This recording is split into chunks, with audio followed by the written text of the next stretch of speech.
For years, PC gamers had to pick a side. You could have power at your desk or portability on the go, but almost never both. The Steam Deck was Valve's answer to that problem. And to understand why it hit so hard, you have to follow a three-act story of failed hardware, a software breakthrough, and a handheld that changed the market. Valve had been chasing this idea for years.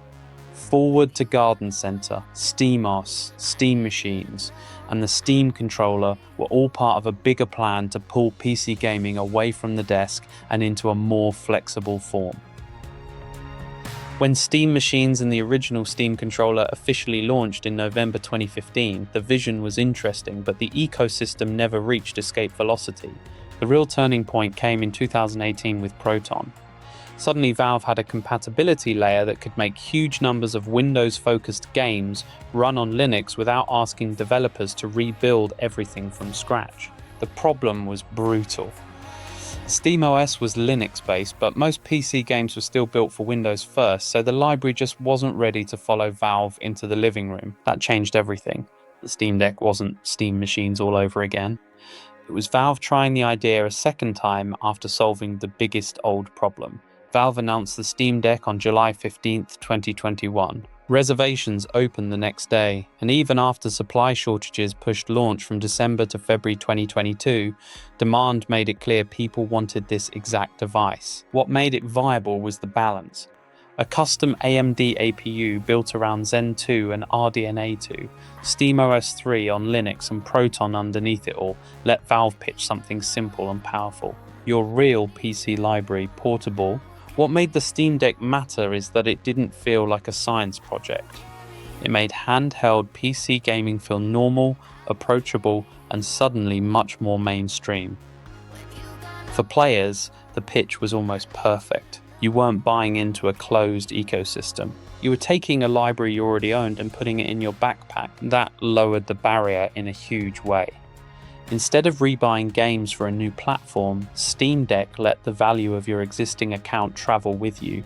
It also became one of the biggest proofs that Linux gaming could work at real consumer scale. Valve says the vast majority of the Steam library runs on SteamOS thanks to Proton, and the momentum kept building. Valve celebrated 330 million hours played on Steam Deck in 2024, up 64% over 2023. Which is a strong sign this was not just launch hype. Competitors noticed fast.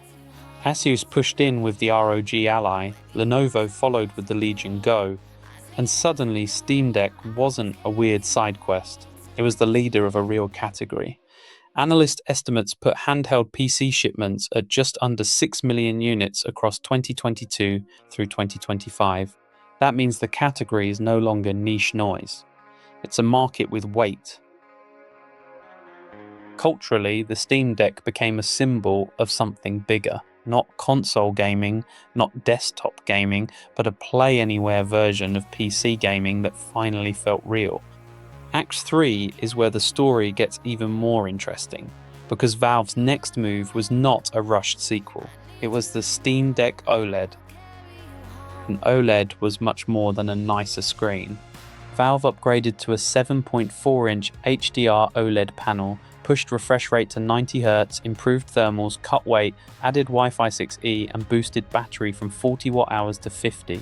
The point of that refresh was discipline. Instead of chasing a small headline bump, Valve improved the parts of the experience people actually feel every day.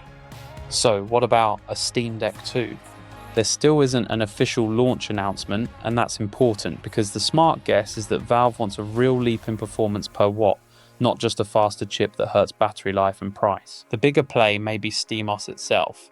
In 2025, Valve moved beyond its own hardware with official support for Lenovo Legion Go S and better support for other AMD handhelds, including ROG Ally and Legion Go. That means the future of Steam Deck may not be only one device. It may be a whole handheld ecosystem built around SteamOS, Proton, and Valve's long-running dream of gaming-first PC hardware. The Steam Deck may end up being remembered as more than a great handheld. It may be the moment Valve's second attempt to reinvent PC gaming hardware finally worked. because this time the software, the hardware, and the market were finally ready at once.